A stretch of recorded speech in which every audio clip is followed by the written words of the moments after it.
چاہے ہمارا اس بچے کی اچھی تربیت ہو سکے. تو یہ وہ بنیادی باتیں ہیں جس پہ ہمیں دھیان دینے کی ضرورت ہے. آپ بڑی دور مت جائیے. دوسری چیز ہے کہ ہم بچے کی تربیت کرنے کے وقت سب سے بڑا مقصد ہوتا ہے کہ بھائی اس کو ہم مناسب و صحیح تعلیم دلوائیں.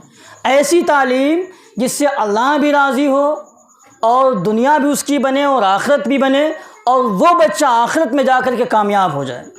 آپ جانتے ہیں یہ بڑا زبردست ایک میں آپ کو حدیث سنا دوں کہ انسان جب اس دنیا کے اندر انتقال کرتا ہے تو اس کے اعمال کا جو سسٹم چل رہا ہوتا ہے جس سے اس کو نیکیاں مل رہی ہوتی ہیں وہ کٹ جاتی ہیں، ختم ہو جاتی ہیں. یعنی مرنے کے بعد انسان کو کوئی نیکی میں نہیں ملتی، کوئی نیکی اس کو نہیں پہنچتی. صرف 3 چیزیں ہیں جو انسان کو پہنچتی ہیں. اس میں سے ایک ہے الولد الصالح، نیک اولاد. ایسی نیک اولاد جو والدین کے لیے دعائیں کریں. تو بھائی جب ہم بچے کی صحیح تربیت کر لیں گے اس دنیا کے اندر تب تو ہمارے لیے وہ دعائیں کرے گا نا، ورنہ کیا کرے گا؟ موبائل کے اندر بزی رہے گا، ٹھیک ہے نا، اور دنیا کے اندر بزی رہے گا. کم از کم اپنے ہم بچے کو اس قابل بنا کے جائیں اس دنیا کے اندر کہ وہ ہمارے انتقال کے بعد، وہ ہمارے مرنے کے بعد ہمارے نجات کا، ہماری مغفرت کا ذریعہ بنے. وہ بھائی دیکھو کتنا آسان ہے کہ نہیں؟ کوئی مشکل چیز نہیں ہے. تربیت کرنا خود کی، اپنے بچوں کی کوئی مشکل کام نہیں. بس فکر کرنے کی ضرورت ہے ہماری ماؤں کو بھی اور ہمارے جو والدین ہیں ان کو بھی. یعنی والد والدین دونوں کو فکر کرنے کی ضرورت ہے بس، اور کوئی چیز نہیں ہے. اب ایک چیز آتی ہے کہ بھائی ہم اپنی جو ارننگ ہماری ہوتی ہے، جو ہماری کمائی ہوتی ہے، تو اس میں سے ہماری ذمہ داری بنتی ہے کہ کچھ بجٹ ہم اپنی بچوں کی تربیت کے لیے باقاعدہ نکال کے رکھیں. یہ بڑا باریک سا پوائنٹ آپ کو ہم بتا رہے ہیں. ہوتا کیا ہے کہ ہم جو بھی کماتے ہیں صبح سے شام تک اس میں بچوں کی تربیت کا کچھ انکم ہی نہیں، اس میں سے ہم الگ کرتے ہیں. یعنی سارے ہمارے اخراجات تو پورے ہو رہے ہیں، اس میں سے بچوں کی تعلیم کا جو بجٹ ہونا چاہیے ہمارے منتھلی ہر ماہ کا، اس کو ہم نہیں نکالتے ہیں. اس کا نتیجہ یہ نکلتا ہے کہ تعلیم ہمیں بوجھ لگتی ہے. کیوں؟ فیس بڑھ رہی ہے. اگر ہم اس کا بجٹ بنا کے چلیں، اور اس کا بجٹ بنانا بڑا آسان ہے. بھائی ہم کیا کرتے ہیں، مہینے میں ایک شخص اگر 5 پوڑیاں کھاتا ہے تو 300-400 کا آرام سے 5 پوڑیاں کھا کے تھوک دیتا ہے، جو کہ صحت کے لیے بھی کیا ہے، مضر ہے، اور انسان کے ذہن اور دماغ دونوں کے لیے کیا ہے، نقصان دہ ہے اور کوئی فائدہ مند چیز نہیں ہے. اس میں انسان کیا کرتا ہے، 200 روپے 400 روپے نکال کر کھاتا ہے اور تھوک دیتا ہے، جس کا کوئی حاصل نہیں. اگر وہی پیسہ، چلو ہم نئی پوڑیاں کھائیں گے لیکن وہ پیسہ اپنے بچوں کے لیے ہم اس کا باقاعدہ بجٹ بنا کے رکھیں گے کہ یہ ہماری بچوں کی تعلیم پہ خرچ ہوگا. بڑا آسان ہے. بھائی ہمارے یہاں ہفتے میں 3 مرتبہ گوشت بنتا ہے یا ہفتے میں 2 مرتبہ گوشت بنتا ہے، ہم نہیں بنائیں گے. ہفتے میں 1 مرتبہ ہم گوشت کھائیں گے لیکن وہ پیسہ ہم اپنے بچے کی تعلیم پہ لگائیں گے. کتنا آسان ہے. ہم دیگر ضروریات میں زیادہ خرچ کرتے ہیں، بھائی اس میں سے ہم تھوڑا سا شارٹ کریں گے، جہاں ممکن ہے وہاں ہم شارٹ کریں گے. سال میں ہم 3 جوڑی کپڑا بنواتے ہیں، نہیں بنوائیں گے، 2 بنوا لیں گے، لیکن اپنے بچوں کو تعلیم دیں گے. آدھی روٹی کھائیں گے لیکن تعلیم اس کو دلائیں گے. میرے بھائیوں آپ یہ کر کے دیکھیں. میں جو آپ کے سامنے کہہ رہا ہوں یہ ہوا میں نہیں ہے. میں نے بڑی یونیورسٹیز سے کورسز کیے ہیں، وہاں کی تعلیم ہم نے دیکھی ہے، وہاں کا سسٹم ہم نے دیکھا ہے. اس وجہ سے میں بھائیوں آپ کے سامنے بات کر رہا ہوں. تعلیم اگر ہم بچوں کو نہیں دیں گے تو ہم ہر چیز میں پیچھے ہوتے چلے جائیں گے، ہر چیز کے اعتبار سے. صرف تعلیم اور اس کے ساتھ میں بچے کی تربیت، یہی 2 وہ چیزیں ہیں جس سے ہم خود اپنی آخرت بنا سکتے ہیں، اپنے بچوں کی آخرت بنا سکتے ہیں، اور ساتھ میں پورے معاشرے کو ہم کیا کر سکتے ہیں، صحیح کر سکتے ہیں. صرف ایک معمولی سی چیز سے. اور ان سارے کام کو کرنے کے لیے جو سب سے بڑی چیز ہے وہ ہے احساس ذمہ داری. احساس ذمہ داری بالکل ختم ہے. صبح ہوئی مثلا اذان ہو رہی فجر کی، مؤذن صدائے لگا رہا ہے کہ اللہ اکبر اللہ اکبر، اللہ بہت بڑا ہے، اللہ سب سے بڑا ہے، حی علی الصلاح حی علی الفلاح، آئیں نماز کی طرف، آئیں کامیابی کی طرف. یہ ترجمہ ہے.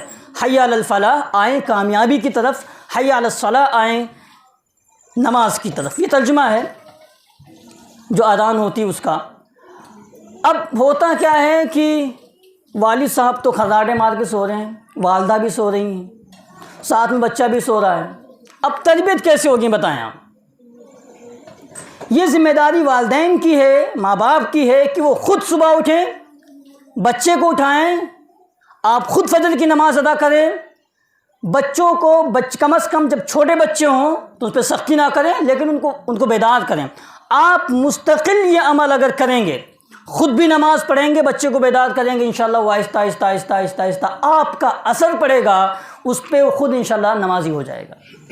لیکن آپ خراٹے مار کے سوتے رہیں گے، مائیں بہنیں ہماری سوتی رہیں گی، پھر کیسے ممکن ہوگا؟ یہ کوئی بڑا کام کرنے کی ضرورت نہیں میرے بھائیوں، یہ چھوٹے چھوٹے جو پوائنٹس میں آپ کو بتا رہا ہوں انہی پہ عمل کرنے کی ضرورت ہے، تبھی جا کے تعلیم و تربیت دونوں ممکن ہوں گے۔ اسی طریقے سے ہے، بچے کو اسکول جانا ہے، مائیں اپنا الگ مشغول ہے موبائل کے اندر یا کہیں گفتگو کے اندر، بچہ ہے اس کی ناک بہہ رہی ہے، کپڑے گندے ہیں، اور اسی طریقے سے اسکول چلا گیا۔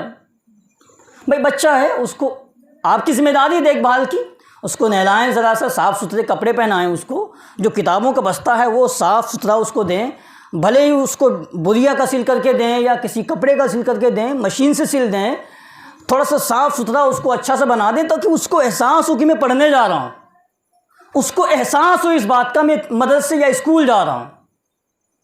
اس کو صاف ستھرا رکھیں تاکہ اسے لگے کہ واقعی مطلب تعلیم اتنی اہم ہے، اسی وجہ سے تو میرے ماں باپ مجھے اتنا صاف ستھرا اور اتنی مجھے عزت دے رہے ہیں۔ وہ بچہ صبح ایسے اٹھتا ہے، منہ دھویا کہ نہیں، برش کیا کہ نہیں، وہ ایسے مدرسے بھاگتا چلا جاتا ہے، اب اس کو احساس ہوتا ہے کہ تعلیم کی اتنی زیادہ ضرورت نہیں ہے، تبھی تو یہ معاملہ ہو رہا ہے۔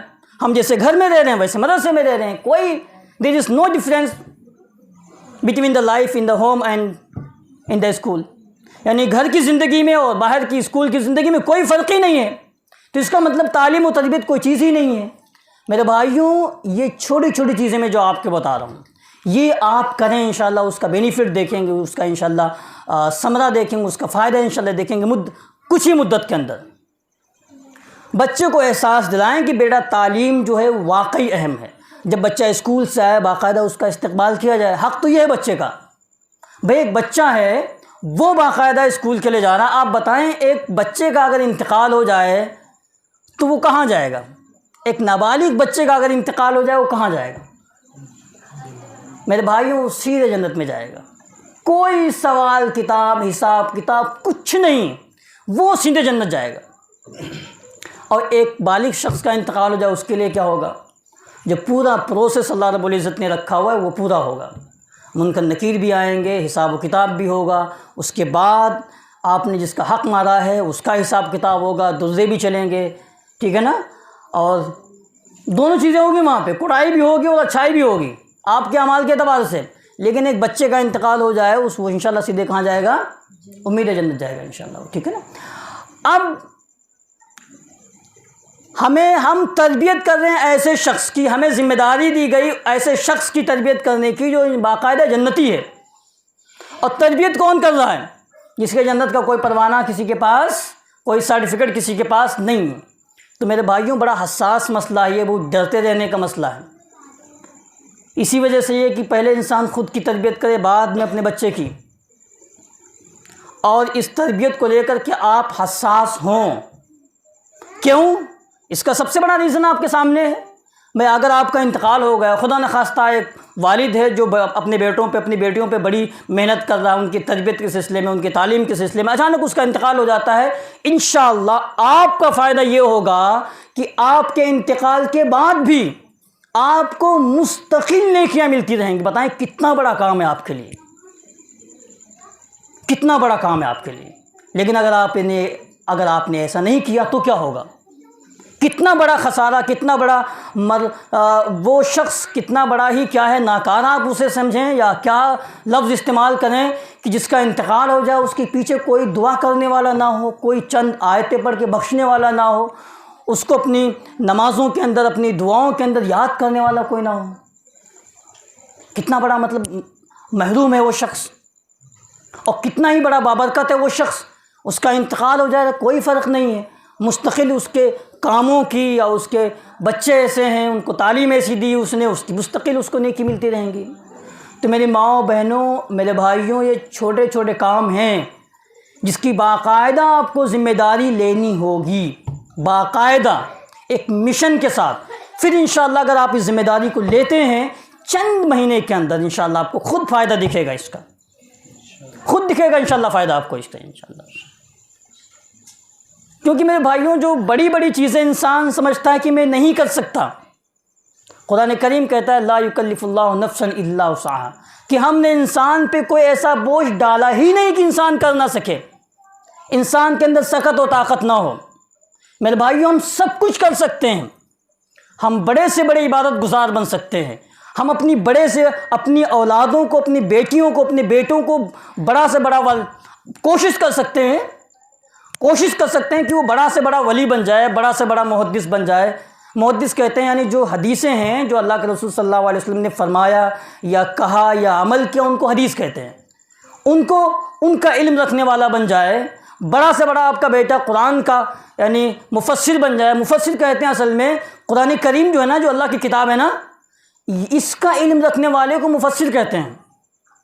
آپ کا بیٹا مفسر بن جائے، آپ کی بیٹی مفسرہ بن جائے، آپ کا بیٹی اور آپ کا بیٹا فقیہ بن جائے، دونوں فقیہ اس کو کہتے ہیں بھائی، فقیہ کہتے ہیں یعنی جو مسئلے مسائل ہیں نا، اس کا علم رکھنے والے کو کہتے ہیں۔ تو میرے بھائیوں یہ وہ بنیادی چیزیں ہیں، اگر ہم شروعات کریں تو ہر شے ممکن ہے، ہر چیز ممکن۔ تو سب سے پہلی چیز میرے بھائیوں کون سی ہے؟ خود کی تربیت۔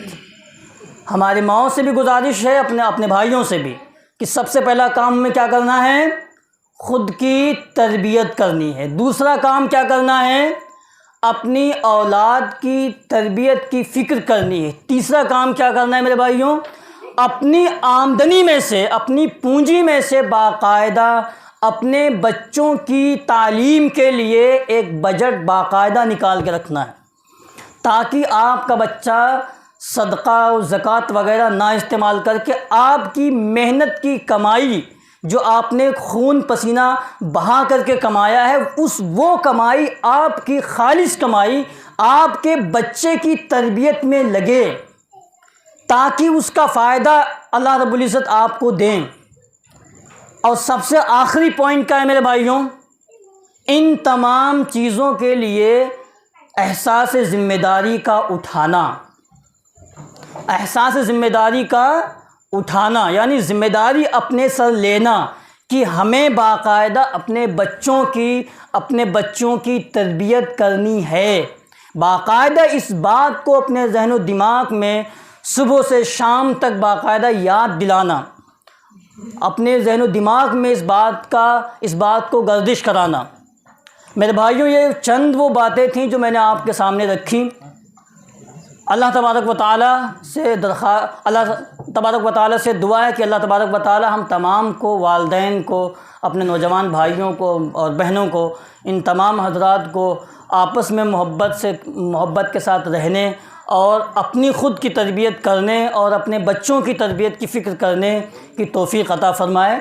آپ جائیں نا، 10 منٹ کا سیشن ہمارا ہوگا جس میں آپ باقاعدہ سوال کر سکتے ہیں کہ آپ تعلیم کے اعتبار سے آپ کو کوئی پریشانی ہو، یا جو باتیں آپ کے سامنے رکھی گئی ہیں اگر کوئی صاحب مشورہ اس میں دینا چاہتے ہوں کہ بھائی آپ کے یہ پلاننگز ہیں اور اس میں اس چیز کو بھی شامل کر لیا جائے، اس وقت اگر ذہن میں نہیں اگر آپ کے آ رہے ہیں تو جو حافظ جی ہیں، جو یہاں کے باقاعدہ مدرسین ہیں، آپ مدرسے میں راستے میں نہیں میرے بھائیوں، آپ باقاعدہ مدرسے تشریف لائیں اور ان کے سامنے